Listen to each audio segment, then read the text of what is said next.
Welcome to Hills and Hollows Podcast, Season 2. I'm Jordan Fuller, hanging out again with Kevin Robinson and one of our own, Joseph Bennett.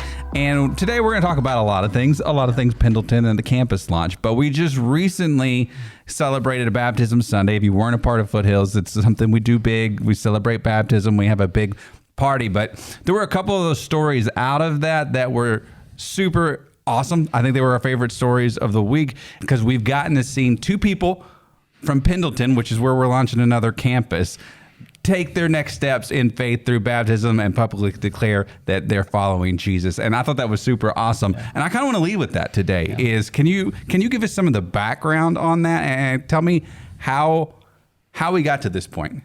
Yeah, man. So guys, we've been trying to launch this campus. We've been getting ready for that. We found this neighborhood in Pendleton. We're like, hey, here's a need. These people need Jesus. We want to help people find and follow Jesus. So we go there. We start going on Thursdays, just kind of walking around the neighborhood, saying hi to people, praying for people through different relationships and things like that. We said, you know what? Let's start a Bible study. Let's start a community group. So we start this group. We're just out on the playground, middle of the day, in the afternoon, having a Bible study. We've got, a handful of people coming. Some kids are showing up. I think they like the cookies and the snacks and stuff like that. But that's cool, right? That's part of Bible studies, right? Is the cookies and the snacks and all the good stuff. Exactly. But man, the week before Baptism Sunday, there's this couple that come to the Bible study, come to the community group. And at the end of the group, I'm there with one of our church members, Thomas Williams, and he's there and he's helping lead the group. And he says, hey, would anybody like to pray? And there's this girl there, and she's like, hey, yeah, I'll pray. And man, it was just like the most sweetest, most powerful prayer. She just prayed like, God, would you just protect our neighborhood? God, would you remove the drugs? Would you bring peace here? Would you watch over us? And would you bless Foothills Church? And then the following, and I leave and I go, man, that was just the most amazing, most innocent prayer. Following Sunday, they show up at church. And I'm like, wow, they're like, we didn't want to tell you, we just want to surprise you. They show up, come to the second service. Kevin, you're preaching that day. Yeah. And I could tell, they're having a great time, all that. I don't even know if we knew anybody was going to be baptized at the second service. No, I remember I was texting our team like right before going up, like, hey, do we have anybody signed up? Sometimes we do, sometimes we don't. But we have the water ready always on a baptism Sunday. And, it was like, well, we don't. But I remember meeting this couple, and they had another friend with them, right? It was the three of them that came. I remember meeting them in the guest room beforehand, and I remember hearing the guy say it was his first time in church in 6 years. Yeah. I thought, man, this is already going to be an awesome Sunday. This is what we pray for at Foothills. This is kind of people we want to feel welcome here. And we had no idea what to expect. I think we had 6 baptisms that were spontaneous at that service. Yeah. And there were 2 of them. Yeah, it was incredible. So I'm scheduled to do baptism that day with Pastor Blaine, Pastor Rod, and Pastor Bill. So I walk up to Blaine and Rod, and I'm like, all right, which side of the stage you guys want? They're like, oh, we're going to go over here. Well, all of a sudden I get a tap from my wife, and she goes, hey, this girl wants to get baptized. You need to go right now. So I go and find Thomas because he's been pouring into these people too to be a part of this. We go up and baptize her, and I'm like, how awesome is this? God, you're already moving. We haven't even launched this campus. This is crazy. And then, we baptize a couple more people, and then I turn around and there's the guy who hasn't been in church in 6 years, gets baptized that Sunday. And then that night, guys, they were at one of our community groups in Pendleton. I mean, they're just like, talk about all in. They're all in. It's incredible what God's doing. It's amazing. I was thinking about it like after that day. I believe it'd been almost exactly a year from when God gave that vision to our leadership team about kind of launching some of these initiatives like Foothills Espanol, but especially the campus. And this is when we started praying about who that campus pastor would be. Before we met you, as I think, was that right after Thanksgiving that we met you? So, we're coming up December, on a year. of last year. But just to look at what God has already done, this is the things that we've been praying for is life change. I mean, it's all about the people that that we want to reach to help people find and follow Jesus. That's our vision. We're not going out there to just start another gathering of a cool kids country club of Christians. Our goal is to reach people that need Jesus, and that's been Foothill's goal from the very beginning. So we just want to continue that expression in Pendleton. So seeing that get started is exciting because we're getting close to our launch date as well. So what's our date? What's our date for the launch for the people? Yeah, January the 8th. That's awesome. January the 8th, 2023. It's coming up quick. Man, too. it's going to be here so fast. You feel the pressure? I'm feeling it, but it's gonna be awesome. It's exciting. It's good pressure. That's right. Right. We got 2 soft launches. Those are days that where we're going to host service in Pendleton, but December the 11th and December the 18th. So those are going to be great days. We're going to get prepped up and get ready. And then January the 8th is big grand opening. It's going to be huge. Where's it meeting again for those that don't know? Yeah, so we're working with Pendleton High School. Yeah. We got a great relationship with them. We hope to know everything's finalized with them soon. Yeah, but just like little details with their board. Yeah, exactly. It's like formalities. Formalities, right? But we're not worried, man. It's going to be great. Yeah. So obviously starting up a new campus, there's a lot that goes into that, and you spoke a little bit about the history of like how we got to this point where we're launching the new campus. But what are our plans? What's the launch look like? What's the goal for Foothills Pendleton? Can you speak into maybe a little bit of that? You can feel free to jump in on it too. Yeah, in the beginning we were like, first you got to have people, right? Because church is not about a location. That's right. It's people. Right. That's right. So first thing we did was, we started getting a group together. We started a community group over in Pendleton. There was a couple people who've been traveling over here to the Seneca campus, and we said, all right, every Sunday night we're going to meet. We know everybody's busy, but hey, if you can come, you can come. We started meeting in houses and different things. Guys, I still remember that first night. We just said, hey, we're just going to have a low-key hangout night. We're eating ice cream downtown Pendleton. And still have that picture somewhere of like 10 of us sitting around picnic tables just talking about, life, getting to know each other, and then talking about the future of this campus. Well, all through the summer, we had talked like, let's get more people. We need more people to be a part of this. We want more people to be excited about this and join the mission and the vision of this. So it's kind of hard to do in the summertime, man. People are traveling, but man, God just continued to grow this thing. People started coming, people started inviting, and by the end of the summer, we had like over 50 people in one house. Wow. And it was like, we talked about, the only way you're going to be able to expand this is if people sense the urgency of like, all right, we've got to multiply and make more groups. Yeah. Well, the night I remember, guys, I was so nervous and getting ready to share like, hey, we're going to go and, multiply. We're going to start new groups. And I'm like, I don't know how this is going to go, and it was like so amazing because everybody's sitting on top of each other. And it was like, guys, I think it's time that we start new groups. And everybody's like, yes. It was great. I mean, we're all sitting on each other. So it's been really cool. So now we have 3 community groups that meet on Sunday nights in Pendleton. We have a young adults group. We have a young couples, single parent group that has kids. So that group has childcare. Yeah. And, for families. And then we have what we have called the seasoned adults group. This is anybody from 50 years or plus. Yeah. They go and they hang out on Sunday nights. But we also have that group now that meets every Thursday at 3:00 at the apartments in Pendleton as well. So 4 community groups in Pendleton. It's amazing. Already. So it's exciting. It's amazing. It's building up. And a lot of kids. Right? Yeah. I mean, there's a lot of kids all over. I saw that young adult group picture you showed the other, I don't know, we were out in Moe's or something else like that, and you showed, there was so many young adults, and I was like, your church is going to be all young adults, man. Yeah.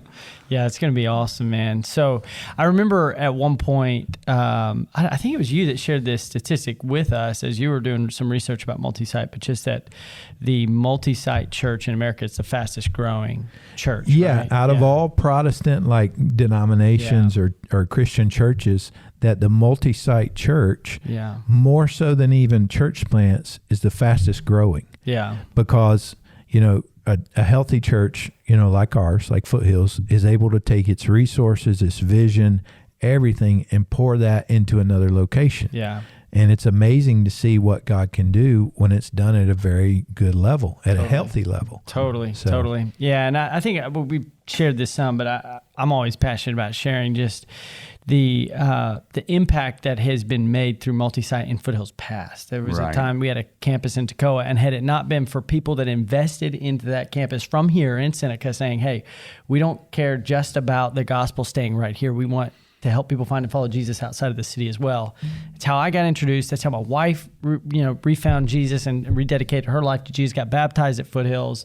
And I've seen literally a family tree impacted, through this multi-site strategy.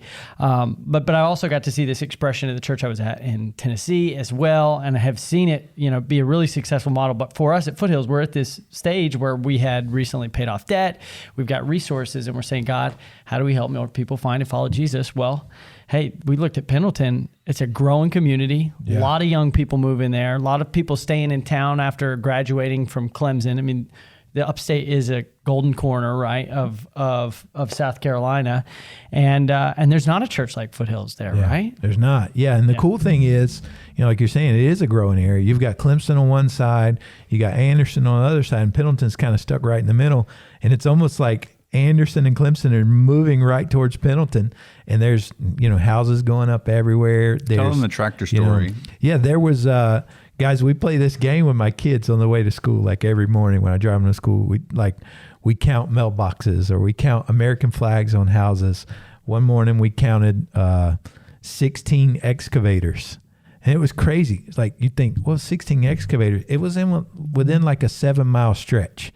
16 excavators and 9 porta potties.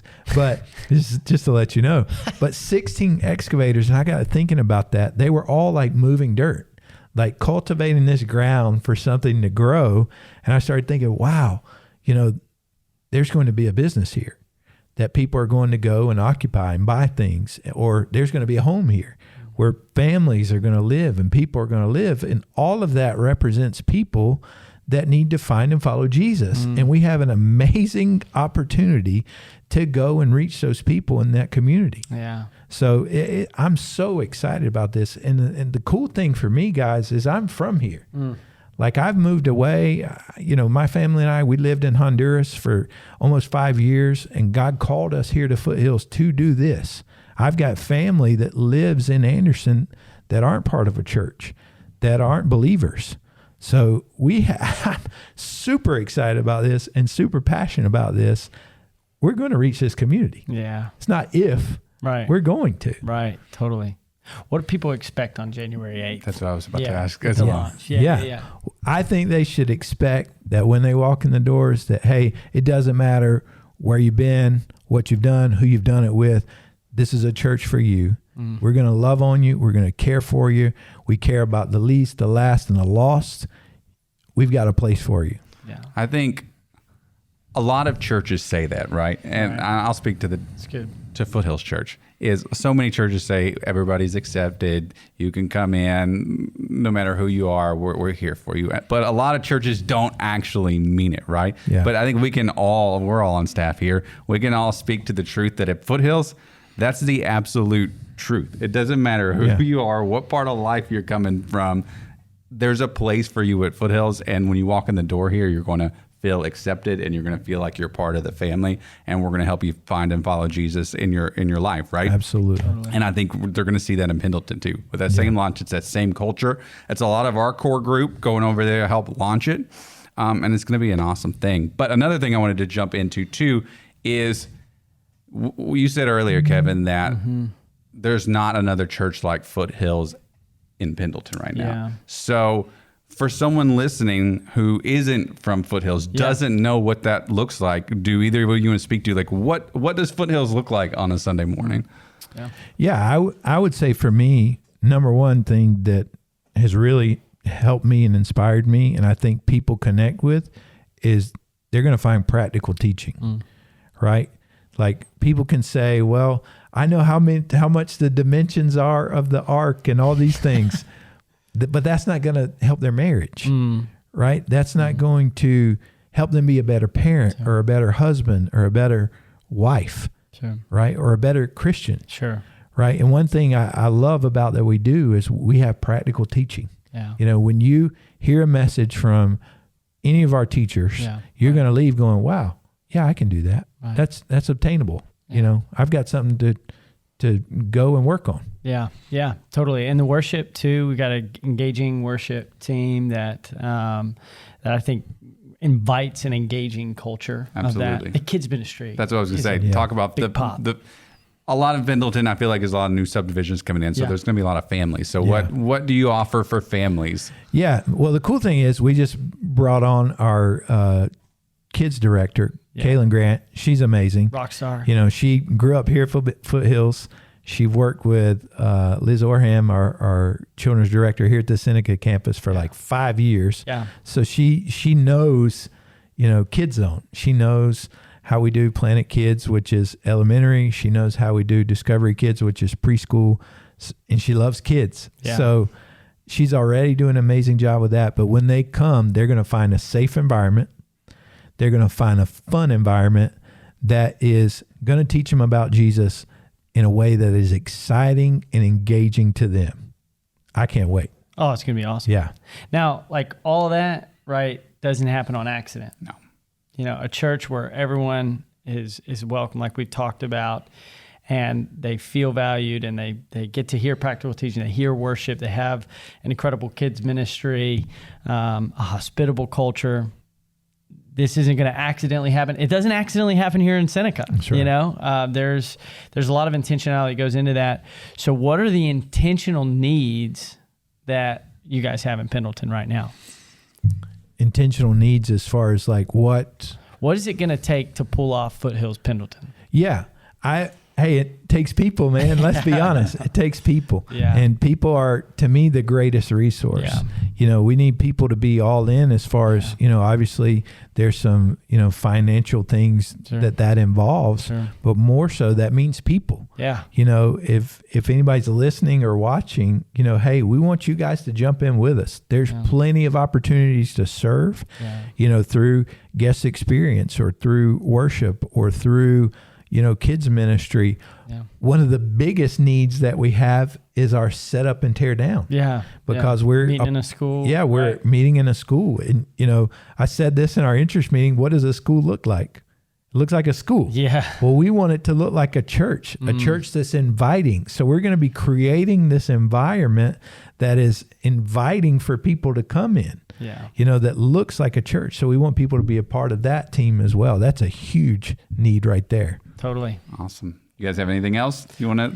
Where would people go to Exactly. sign up for that? Yeah, so they can go to foothills.cc/Pendleton and they can click, you know, I want to be a part of the launch team. But also every week I send out a weekly update, and that just kind of lets people know, hey, here's what's going on. I usually send out 3 things you can pray about. Awesome. So And they can use that same form to sign up for that, right? absolutely. Awesome. Awesome, man. Well, thank you for casting a little bit more vision into Foothills Pendleton. It's launching January 8th, right? At Pendleton High School. You got a soft launch. What was the date again on that? Yeah, soft launch is December 11th and December 18th.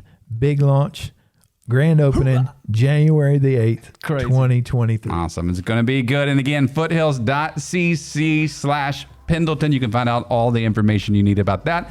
But we want to thank you for hanging out with us today. Joseph, thanks for hanging out. Kevin, always a pleasure hanging out with you. You can follow us online at foothills.cc/Hills and Hollows. We're on Spotify, iTunes, YouTube, wherever you find your favorite podcast. But next week, we'll do another one. We'll see you guys then.